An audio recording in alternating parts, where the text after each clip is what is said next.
This is Rode's Stereo VideoMic X, and it represents something of a departure for Rode in the VideoMic lineup, in as much as this one's quite expensive.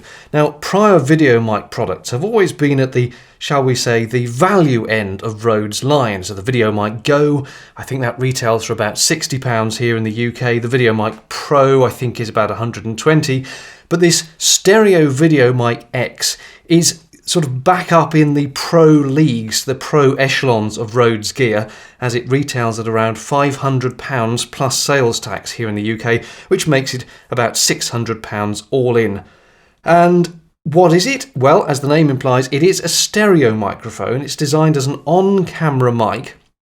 And being stereo, it's more about picking up the ambience of the scenes that you're recording. It's not a dialogue mic, it's not designed to be a pieces to camera mic or a vlogger mic, or even a mic you'd use to capture dialogue in a dramatic scene, because, as with all mics, these things only really work well when they're within perhaps 2 or 3 feet of a speaker, and if you had a dramatic scene, you'd probably want to mic the people in that individually rather than try and capture it with an on-camera mic. But this one is one you put on top of the camera, you go and shoot some lovely B-roll, some cutaway shots, the sound of the sea crashing against the shore. Let's say you're filming at a fun fair, you'll get all the noises of the fun fair coming at you from left and right, and this is the ideal mic to capture those with. So let's have a look at what you get inside the box. It's certainly a very nice box. You certainly get the sense you have bought something special. The cover just slips off like that, and there you are with the good solid cardboard box with the X, not quite embossed into it, but glossied onto it, and then you just pull it open like that, and again you do get this sense of this being something special. There is the VideoMic X itself, and another little pocket here which just flips open with the accessories that come with it, namely the wind fluffy, a foam windshield, and a little instruction booklet as well. So let's pull out the mic, and it's quite small, but it's very solidly constructed, made of aluminium, I believe, and you can certainly feel it. I'm not saying it's heavy, but it's certainly not lightweight. It's got a certain solidity to the construction.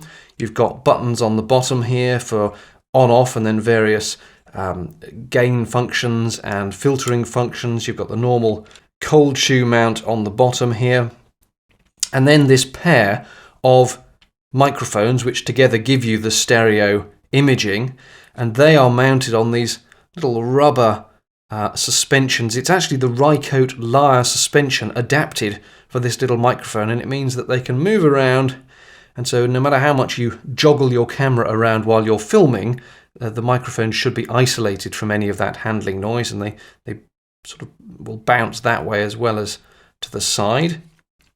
On the side here then, it's powered by a 9-volt battery, so that just opens up. Take your battery, which way around does this go? That way, I think. Stick that in, and hello, get in there. There we go. And that's all ready to go. So let's have a look on the back here. You've got a power button. It's flush with the back here, and you have to hold it in for half a second or so before it powers up. And the same, I think, to switch it off, so that any little accidental knocks, it doesn't switch off. You have to press and hold to actually turn it off. So you have to be determined that you want to switch it off. Let us just put it on again. The bottom selector here is a number of dB pad or attenuation, and you just press the button again and again to cycle through the 3 options: -10 dB, 0, which is the default, and +20 to really boost the signal coming out of it as it goes into your camcorder. Then here you've got a low pass filter with 0, 75 and 150 Hertz, and at the top you've got a 0 or +6 dB high pass gain, which is designed, they say, when you put the windshield on, you might lose a little bit of high frequency, so you can just add that in with the +6. Personally, I prefer to probably record everything flat and just muck about with it in the edit. Now, in terms of outputs, you've got a 3.5mm jack output here, stereo of course, and they do provide the cable with that, which will go into the 3.5mm input jack on your camcorder. That, of course, is unbalanced, although it is a very short cable, and so you shouldn't really have any problems with stray electrical noise pickup. But if you do, on the side here, there are a pair of balanced outputs. Now, there isn't obviously the space on this mic to give you full-size XLRs as the connection to the mic. So you've got these little mini XLR connections, and they would go off on a lead to full-size XLRs, which would plug into your recording device, whether that be the camcorder or some other recording apparatus. So you've got the option there, and of course that is balanced, so you get all the benefits of the balanced signal, assuming you're taking it off to a device that can take a balanced signal as the input. So not a lot else to show you on the mic itself. You would simply slot it on top of your camcorder's cold shoe. Obviously the mic's looking outwards at whatever you're filming, and then picking up a lovely stereo sound. I'll pop that, actually I'll switch it off and pop it back in the box. And then in here, as already shown, we've got a couple of things. Firstly, one of Rode's usual instruction manuals in many different languages, but very easy to follow, lots of nice pictures, and it's very straightforward stuff anyway, not that you need a lot of instruction of this microphone. You've got the Death Star here. This is actually the foam windshield that will sit over the top. Let me get that out again, actually. For just probably indoor recording rather than anything outdoor. If you're going to do outdoor, you really probably do need the full-on wind jammer on it, but this just pushes on like that, very straightforward, and that will alleviate any mild breaths of air that you might otherwise pick up.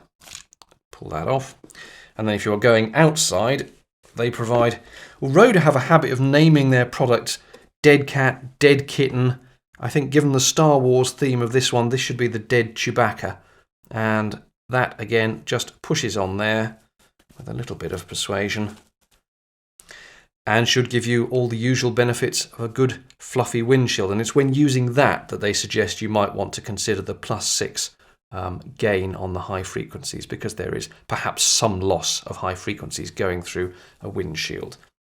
And they literally just pull on and pull off and stay on through friction, and inside you've just got the normal material inside a windshield, obviously covered in the normal long hair. Now, I mentioned that it comes with a cable. Here it is, a 3.5mm stereo cable, that goes in there. The other end goes into your camcorder. They don't provide you with the mini XLR to full-size XLR cables. That is an optional extra, but for many people, I suspect this will be fine. And as I mentioned a moment ago anyway, this cable is so short, you'd be pretty unlucky, to be honest, to pick up any stray electrical noise.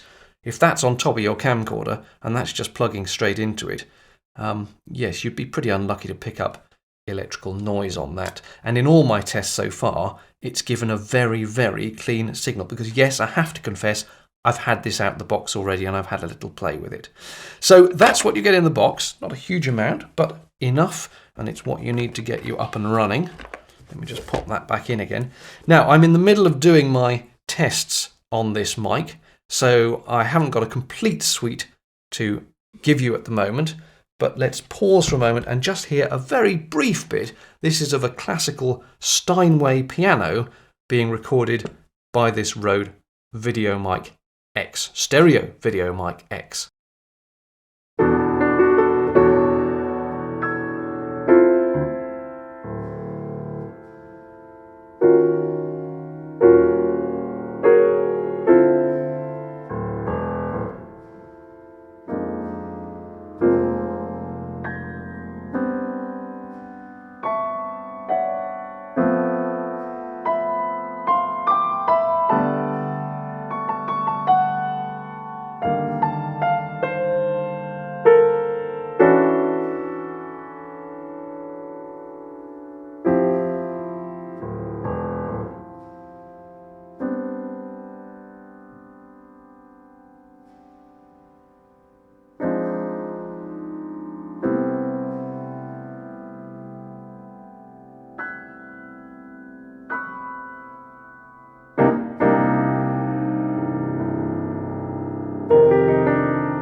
Well, thank you for watching this video. I hope it was useful to you. I'm going to be doing some more testing with this microphone and putting up comparisons with other mics, things like that, very shortly. In the meantime, if this was useful to you, please do click on that like button. If you're not already a subscriber to the channel, then I would urge you to click the subscribe button as well, and that way any new videos that I put up will appear in your subscriptions notification feed on YouTube. Thanks very much for watching. Bye-bye.